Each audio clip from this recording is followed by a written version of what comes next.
ఊర్ల పొంట పోతుంటే ఆడాడ బంతిపూల తోటలు కానొస్తుంటాయి. ఇప్పుడు అసలే అయ్యప్ప పడిపూజల సీజన్ నడుస్తుంది కాబట్టి గిరాకీ మంచిగానే ఉంటుండొచ్చు. ఇంకో నెల అయితే సంక్రాంతి పండుగ. నోముకునేటోళ్ళు వ్రతాలు చేస్తోళ్ళు పక్కా కొనుక్కపోతారు.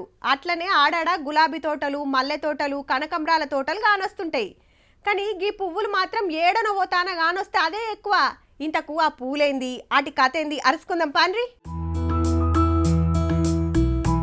ఇటు ఎరుపు, అటు పసుపు పచ్చ, ఇంకో దిక్కు తెలుపు, అటు దిక్కు నారింజ రంగు పూలు. ఇట్లా 7-8 తీర్లున్నాయి. ఏం పూలంటే జల్బెర పూలు. ఫంక్షన్లప్పుడు లీడర్ రథానికి పోతప్పుడు బొకేలు పట్టుకపోతారు కదా, హగో అండ్ల ఆడకం చేసే పూలన్నట్టు. మన రంగారెడ్డి జిల్లా చన్వెల్లిలా షానేండ్లయే గి రైతన్న వండియబట్టి పేరు యాదయ్య. అట్లాని బయట ఏడబడతాడ కుదరదుల్లో. ఇట్లా పాలి హౌజులనే పంటొస్తది.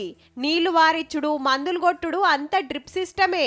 ఒక్కొక్కటి 45 రూపాయలు పెట్టి పూణే నుంచి మొక్కలు కొనుక్కొస్తారు. 60 రోజులకు పంట చేతికొస్తది. ఓ పారి కోసినామంటే 4-5 రోజులకు మళ్ళా పూలు పూస్తూనే ఉంటాయి. 7 ఏండ్ల దాకా పూలు పూస్తాయి. తెంపుకోబోయి అమ్ముతూనే ఉంటారు. ఎకరానికి 70 లక్షల ఖర్చు వస్తదట. కాకోళ్ళు 12 గుంటల పొలం లేస్తే 15 లక్షలైందట. ఏడాదికి 5-6 లక్షల దాకా వస్తాయంటే సుడుర్రిగా. ఇప్పుడు గవర్నమెంట్ జాబులని వెళ్లకుండా ఇదే సొంత ఊళ్ళో సొంత డబ్బులు పెట్టుకొని వేసుకుంటే మనకు అదే జాబులు ఎక్కువ వస్తుందని మన నుంచి ఇంకొక 4 బతారని వేయడం. వారానికి 60 బాక్సుల పూలొస్తాయి. ఒక్క పువ్వు 3 నుంచి 5 రూపాయల దాకా అమ్ముతే లాభం ఉంటది. అంతకు తక్కువైతే ఇక లాసేనట. పట్నం గుడిమల్కపూర్ మార్కెట్ కు అటు ఆంధ్ర, బెంగళూరు, పూణే, ఢిల్లీ దాకా పోతాయట ఇడికెంచి. హగో గంత దూరం పోయే వరకు కరవుగావా అంటురులే. మనం ఈ రోజు తెంపి రేపు ప్యాక్ చేసి పంపించిన 3 డేస్ 4 డేస్ వరకు ఢిల్లీ చేరుతుంది. అప్పుడు కూడా వాళ్ళు సెల్లింగ్ చేసుకోవడానికి అవకాశం ఉంటుంది.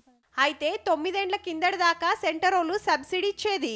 ఇప్పుడు ఇస్తలేరు కాబట్టి ఎక్కువ మంది రైతులు సాగు చేస్తలేరు.